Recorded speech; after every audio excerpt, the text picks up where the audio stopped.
Absolute Green Lantern est sorti et ce premier numéro est à mi-chemin entre les Ultimate X-Men de Peach Momoko et les séries CW de DC. Et c'est pas pour me déplaire. Alors que vaut ce tout premier numéro de la nouvelle série Absolute Green Lantern? On va en parler d'abord dans une partie sans spoil, et puis ensuite on ira plus loin dans la partie spoil. Alors la partie no spoil, l'avis général sur ce premier numéro, j'ai trouvé qu'il était bon, j'ai trouvé qu'il introduisait bien les nouveaux personnages, notamment dans une tonalité très différente. On est d'abord sur une série de comics qui se veut être, d'après sa page Wikipédia d'ailleurs, une série d'horreur et de super-héros. Donc on est vraiment déjà dans une tonalité très différente de ce qu'on avait pu lire sur Green Lantern. On est sur une tonalité aussi très différente de ce qu'on peut voir dans les autres Absolutes, même si au final c'est toujours un peu le même récit, c'est-à-dire que les Absolutes, c'est donc cette gamme éditoriale chez DC, maintenant que vous connaissez avec Absolute Batman, Superman, Flash qui est sorti récemment, et évidemment Wonder Woman. Tout ça veut que dans ces univers-là, les héros soient paumés en fait et soient vraiment seuls et souffrent, partent de rien pour ensuite devenir ce qu'ils sont. C'est le cas avec Green Lantern. Hal Jordan ouvre le récit, il est totalement paumé, il est très apeuré et il est doté d'une étrange arme, j'en dirai pas plus. Mais le récit s'ouvre tel une intro CW très kitsch de The Flash. Et honnêtement, j'adore. C'est-à-dire qu'on a Hal Jordan, alors c'est les deux premières pages, donc je vais vous en parler. On a Hal Jordan qui est donc dans le désert, en pleine journée. Il fait très chaud, il a son blouson déjà, ce qui est un peu une incohérence. Que le policier qui vient donc intervenir pour essayer de l'aider et de comprendre et de aussi comprendre la situation, donc faire monter. Il lui demande s'il a besoin d'aide, qu'est-ce qu'il fait là. Il trouve ça un peu louche parce qu'Al Jordan est complètement terrorisé, il veut pas trop en parler, il dit des choses qui font aucun sens. Il parle d'un accident à Evergreen, que Abin Sur était là, qu'il l'a vu, tout ça. Le flic veut rien savoir, essaie de l'arrêter, refus d'obtempérer, et là ça part mal. Là ça part en vrille puisque le flic s'évapore, hein, le flic disparaît, laissant que son insigne par terre, titre Absolute Cinema, comme dirait Scorsese. Donc ça s'ouvre sur ça. Ça, c'est clairement ce qu'on voyait dans The Flash avec les super vilains de la semaine, donc les méchants qui venaient chaque semaine dans le Arrowverse. Donc, très intriguant. Une ouverture un peu surprenante aussi, étant donné que là, c'est Hal Jordan qui tue un flic quand même, hein. Donc on est vraiment déjà, dès le début, sur un personnage très différent qui se veut soit anti-héroïque, soit complètement vilain en soi, c'est-à-dire le méchant du récit. Je sais pas où ils veulent aller avec cette idée-là, mais ça reste intéressant puisque c'est très différent de ce qu'on a pu lire auparavant.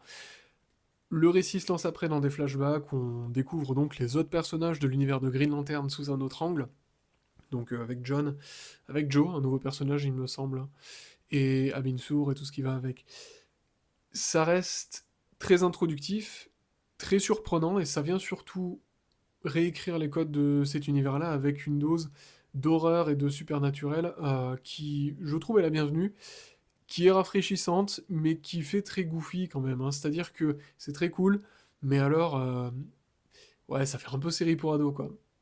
Alors, les autres séries absolutes en soi enfin, n'ont pas été écrites pour le Dark Label, hein, pour un public averti, ce genre de choses.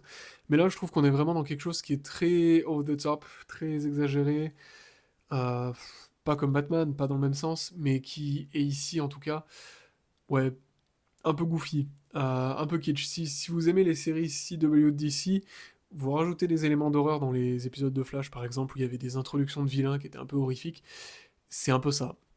Donc à voir où ça va mener.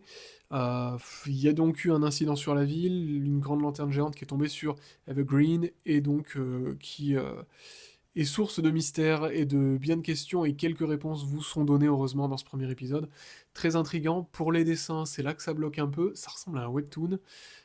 J'ai un peu de mal avec ça. J'ai un peu de mal avec ça. Alors, qui est déjà au dessin? C'est Janoy Lindsay, donc Halloween au scénario, Janoy Lindsay au dessin. Niveau scénar, je trouve ça bon, je trouve ça un peu kitsch mais rigolo, donc à voir pour la suite. Niveau dessin, je suis plus modéré. Ça ressemble vraiment à un webtoon, et dès les premières pages, j'ai cru que je m'étais un peu trompé parce que je lis en digital. J'ai cru que je m'étais trompé de bouquin sur l'appli d'ici.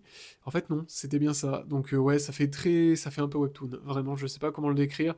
On est vraiment dans quelque chose qui s'apparente quasiment à du manga, à du fan art parfois.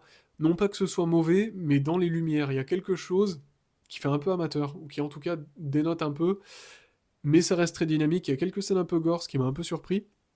Mais voilà, ça reste un épisode introductif que je conseille à voir pour l'épisode 2, on en reparlera très bientôt, je vais continuer ces formats-là pour parler d'épisode après épisode, qu'on fasse des petites analyses avec et sans spoil. Quoi qu'il en soit, vous pouvez y aller les yeux fermés si vous voulez vous lancer dans la série Absolute. Si vous n'y connaissez rien en Green Lantern, pas de souci, de toute façon, tout est réinventé ici. Donc, comme les autres Absolutes, vous pouvez y aller sans vous soucier de la continuité, évidemment. Partie spoil. Alors, pour résumer ce qui se passe, eh ben c'est simple, enfin c'est simple, plus ou moins. Cette grande lanterne verte donc s'écrase sur Evergreen, Green Lantern flippe complètement. Abin Sur est à l'origine apparemment de cette attaque-là et aurait donné donc ses pouvoirs à Green Lantern. Mais il lui a pas donné un anneau et c'est là que ça devient intéressant, il lui a donné une main en fait qui auto-attaque, c'est-à-dire qu'il va attaquer automatiquement tous les ennemis autour de lui, toutes les personnes qui cherchent à l'approcher et à l'agresser, ce qui fait qu'il tue sans le vouloir, et donc, ouais, c'est un peu super vilain à son insu, en fait, ce qui est assez intéressant. Et ça nous met... Alors, je pense que déjà, ça permet aussi de comprendre que Hal Jordan ne va pas être le héros de cette histoire, puisqu'à la fin, évidemment, on a Joe qui arrive, habillé en Green Lantern, donc cette super-héroïne, qui est donc très certainement la nouvelle Green Lantern.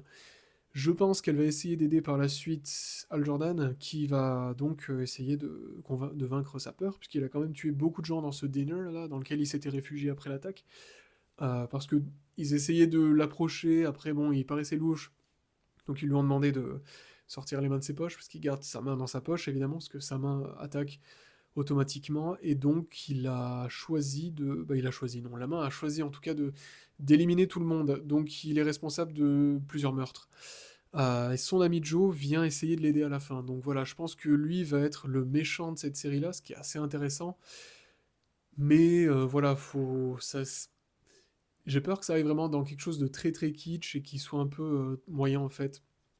Ou trop larmoyant, psychologique, je sais pas trop. À voir où est-ce qu'ils veulent aller. En tout cas, niveau dessin, ça me fait beaucoup penser à Peach Momoko et à ce qu'elle faisait sur Ultimate X-Men.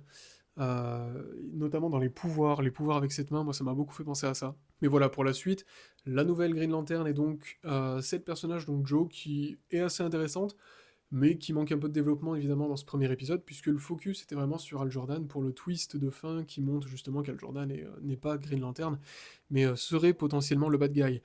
Je trouve ça bien, à voir par la suite. En tout cas, ça reste un premier épisode qui est suffisamment intéressant. À voir si c'est Lindsay qui se chargera des dessins sur les prochains épisodes, je pense que oui en tout cas, mais on reparlera de ça dans le prochain épisode. Je vous ai assez retenu pour ce premier épisode, si vous l'avez lu, dites-moi ce que vous en avez pensé en commentaire, dites-moi ce que vous avez lu cette semaine, ce que vous lisez en ce moment, c'est toujours hyper intéressant d'en parler en commentaire. On se retrouve notamment très bientôt pour parler d'Ultimate Spider-Man et cette première année de publication.